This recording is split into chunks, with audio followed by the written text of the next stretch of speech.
महाकाल जय, भोलेनाथ माता रानी की जय हो, रावण महाराज जय, शनिदेव बाबा की जय हो, परम पूज्य श्री श्री 1008 सर्व सत्यानाश महाराज। हमारा जो भी यह वीडियो आ रहा है आपके लिए जो बना रहे हैं, मैं इसमें बहुत मुख्य जानकारी दे रहे हैं मैं, ठीक है। जो भी व्यक्ति आश्रम पर जुड़े हुए हैं उनसे एक हते प्रभु के बहुत चाहने वाले भक्त, तो उन्होंने एक प्रश्न उठा दिया बहुत बड़ा सा, तो वो प्रश्न हमें कुछ जचा नहीं। उन्होंने बोल दिया कि न जाने जिन किन के बहकावे में आके बोल दिया कि शायद शनि बाबा को घर में नहीं रखना चाहिए हैं। तो भाई हमें तो बहुत दिक्कत हो गई, दर्द भी हुआ हमें इतना ज़्यादा से ज़्यादा, क्योंकि अपने घर में भूत रख सकता है व्यक्ति, ज़बरदस्ती भूत रख सकता है, भूत रह भी सकता है, प्रेत आत्मा, दुष्ट आत्मा रहेगी, दुष्ट देवी देवता भी रहेंगे घर में, लेकिन न्यायाधीश शनिदेव के लिए घर में जगह नहीं, उनके लिए घर से बाहर है। और शायद है हे ईश्वर परमात्मा से हम यह बार बार निवेदन करते हैं शनि महाराज से कि जिस घर में शनि ना हो उस घर में भूत प्रेत जरूर घुस जाया करे और रहे आनंद से मौज काटे, उस घर की विपत्ति कभी ना दूर हो, हम तो ये कहते हैं। और दूसरा सवाल यह आता है कि हमारे कुछ चेलाओं ने उससे कानाफूसी कर दी कि गुरुदेव अपने घर में तो शनिदेव नहीं रखे हुए हैं और सीधे खेत में मंदिर पे ला के रख दिए, अपने घर से दूर करे और सबके घर में शनिदेव बैठा रहे, अर्थात उनका सारा कारोबार जो भी बिगड़ रहा है, बन नहीं रहा है या वो कुछ कर नहीं पा रहे हैं, वो शनि को दोष लगा रहे, इसी वजह से वो हमारे घर में हैं, इसी वजह से हमारा कार्य नहीं बन रहा है। उनसे ये पूछा जाए कि तुम्हारा कार्य शनि नहीं बनने दे रहे हैं या तुम खुद नहीं कर पा रहे हो। हम तो ये कहते हैं हमारे शनि बाबा तो हमारे साथ हैं। फिलहाल और भी लोग जो भी भक्त जुड़े हुए हैं उनके साथ भी शनि बाबा न्याय कर रहे हैं, ठीक। और जब भी कहीं भी मुसीबत पड़ती है तब शनि बाबा उसकी जाकर रक्षा भी की हर बार और देखभाल भी की, उसको फल भी दिया है हर तरह से। फिलहाल जैसी व्यक्ति की हैसियत होती है उसी के अनुसार उसको हिसाब करते हैं मालिक हमारे। मौत देख के खाना परसा जाता है, कनपटी देखो तमाचा झड़क दो, ऐसा होता है। लेकिन हमारे मालिक को तो दोष दे दिया है कि घर में से निकाल के शनिदेव को बाहर रखना चाहिए। फिलहाल हम तो ये कह देना चाहते हैं कि शनि बाबा ऐसे लोगों से भाई दूर रहें जो ऐसी बार बार उंगली उठा दें आप पर। उन भक्त को भक्त नहीं कहते जो अपने प्रभु पर उंगली उठा दे और लोभ लालच में अपने भगवान को मानते हैं व्यापार के अनुसार कि शनि बाबा हमारे लिए कुछ कर दें और हम फिर शनि देव के लिए कुछ करें। ऐसा कुछ नहीं है भाई, हम नहीं मानते इस चीज़ को। अब ना हम ये विश्वास रखते हैं कि हमारे प्रभु हमारे विषय में कुछ कर दे उसके बाद हम उनके लिए कुछ करें। जो इस प्रकार है, इस चीज़ के लिए अगर प्रभु परमात्मा से जुड़े हुए हैं और उनसे कुछ कहना चाहते हैं तो भाई हम कोई भगवान नहीं है, ना तो उनके कोई बहुत बड़े एजेंट हैं जो मैं डायरेक्ट तुम्हारी शिकायत वहाँ कर दें और वो जाकर तुम्हारी नौकरी और पैसा और धीरू अम्बानी बना दें, ठीक है। हम तो नहीं भैया कह सकते हैं, हम तो इतनी कह सकते हैं हे ईश्वर हे परमात्मा, अर्जी लगाना मेरा काम, अर्जी उन्हीं प्रभु की है। और अगर तुम्हें अपना काम बनाना है किसी तांत्रिक को पकड़ लीजिए, बाबा बैरागी तमाम पंडोकर से ले गए बागेश्वर से, जैसे करौली सरकार, मनोधाम, भैया ये तमाम दरबार दिव्य खुल गए हैं जहाँ पर हकीकत भी पर्दाफाश भी किया जाता है और तुम्हारे बिगड़े काम भी बन जाएंगे। कृपया करके वहाँ चले जाएं, हमारे दरबार पे ना आएँ, यहाँ भीड़ ना बढ़ाएं, हम चाहते भी नहीं भीड़ बढ़ाएं, ठीक। ईश्वर तुम्हारी मनोकामना पूरी करे और चाहे, और ईश्वर चाहे तो तुम इंद्र के शासन पर बैठ जाओ और मोदी के जैसे बन जाओ, बड़े राज्य पर पदवी की गद्दी प्राप्त कर लो।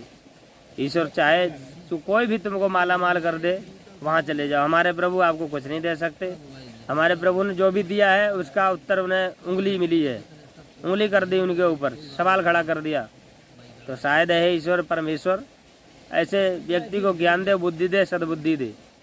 फिलहाल वो ऐसे शब्द ना उठा पाए और वो हमारे आश्रम तक ना पहुँच पाए, क्योंकि ऐसे व्यक्ति हम जब अपने भाई या वो चाचा जी, हमारे घर में माता पिता, कोई भी अगर हमारे शक्तियों पर उंगली उठाता है, हरिओम, अगर हमारे शक्तियों पर उंगली उठाता है तो हमारी भ्रुकुटी उन पर भी तनती है। फिलहाल उन पर भी हमारा क्रोध आता है, हम उनसे भी बोलना चालना खाना पीना उनका बंद कर देते हैं। फिलहाल चाहे वो गांव का हो, बाहर का हो, कोई भी हो, यह हमारे आदेश मानिए या वचन मानिए, कुछ भी संदेश, कि ऐसे लोगों से शनि बाबा हमेशा क्रोध दृष्टि से ही देखते हैं। इसीलिए व्यक्ति भाजता है, समाधान नहीं मिलता है। और जब शनि बाबा की कृपा होगी, उनकी दया हटे, क्रूरता हट के दया आएगी, तभी कहीं ना कहीं समाधान होगा। कहीं भी हो जाए, उससे पहले कहीं भी समाधान नहीं होगा, भागते रहो। जब तक उनकी दशा चलती रहेगी तब तक आपको भटकाते रहेंगे। समाधान मिलने के बाद भी अगर लेट होते हो तो समझ लो अभी भी दशा उनकी कुछ ना कुछ % हम पर पड़ी हुई है। इसलिए मेरा मतलब ये है कि अगर आपको जिस व्यक्ति को अपने प्रभु पर नाज है और प्रभु पर भरोसा, अटूट विश्वास और प्रेम है, वो अपने प्रभु पर उंगली नहीं उठाएगा, ना उंगली उठाएगा, और ना वो उन पर किसी भी प्रकार का सवाल खड़ा करेगा, और ना व्यापार खोलेगा कि तुम मेरे लिए पहले करो फिर मैं तुम्हारे लिए कुछ करूँगा। ये भक्ति का मैटर, परमात्मा का मैटर एक अलग है। ये हमारा जन्म जन्म का रिश्ता है, इससे हम कुछ भी मांग जांच नहीं कर सकते। जो उन्हें हमें देना चाहिए वो हमें दे रहे हैं बराबर, पर हमसे जो छीन छीन के खा रहे हैं उन पे ना तो वो तुम्हें दिखाई दे रहे हैं ना कुछ। भगवान आगे तुम्हारा भला करे, हम तो नहीं कुछ कह सकते। और जो भी व्यक्ति हैं, चाहे वो हमारे खुद के हों, गांव से या कहीं बाहर से हों, या कहीं के भी कोई भी व्यक्ति हो, हमारे आश्रम से जुड़ रहे हैं जो भी व्यक्ति, जुड़ने के लिए और आने के लिए उन लोगों को कई चीज़ों का परित्याग करना पड़ेगा। पहला तो सवाल शाकाहारी का है। दूसरा सवाल, अगर ज्ञानी हो तो अपना ज्ञान घर पे रख के आना, अज्ञानी बन के आना। और धनवान हो तो निर्धन होके आना, धनवान मत होके आना। और राज्यवान हो, कोई पदवी पाए हुए हो, चाहे वो प्रधानमंत्री हो, कोई भी हो, हमारे जब भी आश्रम पे, इस प्रभु श्रद्धा आश्रम पे आए तो सारे जो भी आपके पास पद हैं उनको सबको घर पर छोड़ करके आइए।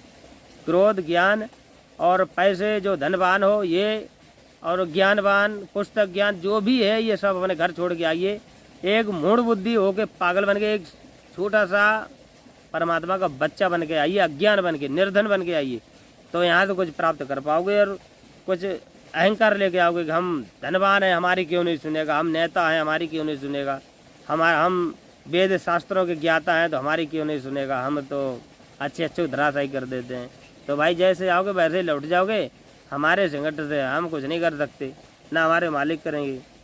ठीक है, यहाँ आने से पहले झुकना पसंद कर लीजिए और हमारी बातों पे सुनना, समझना और चलना सीख लीजिए।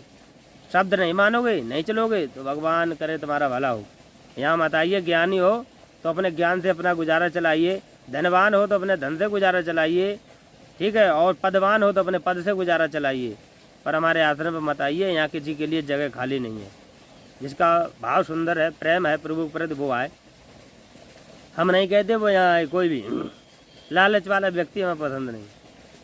ईश्वर की मर्जी होगी, तुम्हारा कर्म शुद्ध होगा, और किस्मत की चीज़ जो भी होती है भाग्य में, जब होता है तो मिलता है और मिलेगा भी। सब्र करो, लगे रहो लाइन में, भीख जरूर मिलेगी। जब हमें मिली है तो आपको भी मिलेगी, ठीक है। और जो भी व्यक्ति हमारी शक्ति लिए हुए बैठे हैं, हमारा मार्गदर्शन पाए हुए हैं, वो किसी का मार्गदर्शन ना करते हुए केवल अपना अपना मार्गदर्शन और अपनी खुद की सुरक्षा करें और ईश्वर पर भरोसा करें। श्रद्धा आश्रम पर प्रतिदिन ना आ पाएँ तो शनिवार एक शनिवार छोड़ दें, पर शनिवार को घूमते जरूर रहें। और मंत्र जाप करने से बेहतर है उन पर अटूट विश्वास और उनका सत्संग, उनकी चर्चा, जहाँ पर 5, 6, 7, 8 जने भक्त श्रद्धा आश्रम के जुड़ जाएं, इकट्ठे हो जाएं, चाहे वो आपस के रिश्तेदार लगते हों या परिवार में अड़ोसी पड़ोसी हों, जुड़े हुए अगर हैं तो सारे जने एक दिन में या 24 घंटे में एक बार इकट्ठे हो जाएं। सब जने इकट्ठे होकर के, ठलुआपंथी में क्या करोगे, इकट्ठे होकर के प्रभु की चर्चा छेड़ दीजिए। प्रभु की चर्चा छेड़ोगे तो दुगनी नहीं 100 गुनी ज़्यादा ताकत और शक्ति प्रदान होगी, और दुखों का संकट दूर होगा, हरी बीमारी दूर होगी, बिगड़े हुए काम बनेंगे। ये हमारा वचन है। उस परमपिता परमेश्वर के लिए टाइम निकालिए। मैंने एक दिन में 12 घंटे होते हैं, 12 घंटे में तो 11 घंटा अपने काम में यूज कर लीजिए और 1 घंटा मालिक के लिए निकाल दीजिए, ठीक है। और 1-1 घंटा मालिक के लिए प्रतिदिन का निकाल लीजिए। बीच में अगर आपको टाइम मिलता है तो सब जने बैठ करके एक जगह सत्संग कर लीजिए, चर्चा कर लीजिए। और जो 1 घंटा प्रतिदिन का निकाल रहे हो तो शनिवार वाले दिन कुछ टाइम निकाल के आश्रम पर जाइए। जो कुछ दिन यहाँ आकर के भी बीमारी का प्रचार मत करो कि महाराज ये दिक्कत, वो दिक्कत, ये दिक्कत, वो दिक्कत। कुछ परमात्मा की चर्चा करिए, छेड़ोगे तो ज्ञान होगा। जब चर्चा चलेगी, सत्संग सुनोगे, वचन सुनोगे, उसी के अनुसार चलोगे तो आपका कष्ट अपने आप दूर होगा। यहाँ आते हो क्या दुख सुनाने आते हो? क्या हमने दुख दे दिया था? हमने तो नहीं दिया था। तुम्हारा दुख है, लगे रहो लाइन में, ऑटोमेटिक दुख दूर हो जाएगा। सुनाओगे तभी होगा, नहीं सुनाओगे वैसे भी हो जाए। जो नहीं सुनाते उनका ज़्यादा होता है, और जो सुनाते हैं उनका हम नहीं करते, नहीं हम कर पाते हैं। ठीक है, आज की वीडियो इतने के लिए। ये वीडियो ज़्यादा से ज़्यादा शेयर करें। जो लोग नए हैं वो लोग हमारे चैनल को सब्सक्राइब करें और बेल आइकन की घंटी दबा दें, पहला वीडियो धकाधक आता रहे। शनिवार वाले दिन प्रति शनिवार को हवन होता है। शनिवार में जो भी व्यक्ति अगर अपना समझें कि हम हवन में भाग लेना चाहते हैं, अगर वो लेना चाहे तो अपना जो भी हिस्सा लगाना चाहे शुक्रवार को ही पहुँचा दिया करें। ठीक है, कोई मोबाइल माध्यम से भेजे या कोई भी अपने सीधा करके भेजें। और जिम्मेदारी तो करते रहे, जो भी जुड़े हुए हैं वो किसी को लेके ना आए और ना रास्ता दिखाएं। मर रहा है मरने दो, कोई भी ज़रूरी नहीं है। जिसको परमात्मा चाहेगा अपने आप बुला लेगा, और जिसे लाना ज़रूरी हो वो स्वयं तुम लोग ला नहीं सकते, पहले पूछिए उसके बाद लाइए। ठीक है, वीडियो ज़्यादा लंबा हो गया। जय श्री महाकाल, जय भोलेनाथ, जय रावण महाराज।